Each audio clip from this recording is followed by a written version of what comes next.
लागिला पुरी समुद्र रे भासुथिबा अजଣା कंटेनर आउ सेही कंटेनर को देखिबा पई पुरी पेंठकोटा निकट बेलाभूमि रे लोकंको भिड़ लागिथिबा बेले घटनास्थल रे पुलिस मुतयन करा जायछि। तेबे गतकाली पुरी बेलाभूमि रे एक अजଣା कंटेनर भास्यमान अवस्था रे मिलिथिला।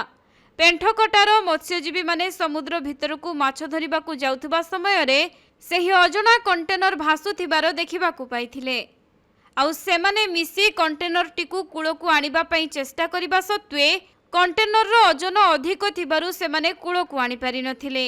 हेले विलंबित राति रे उच्च लहड़ी माडरे कंटेनर टी कूल रे लागिथिबा जणा पड़िछि।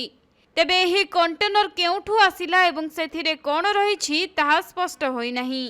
हेले कोनोसी एक जहाजरू कंटेनर खसी पड़िथिबा संदेह करा जाउछि।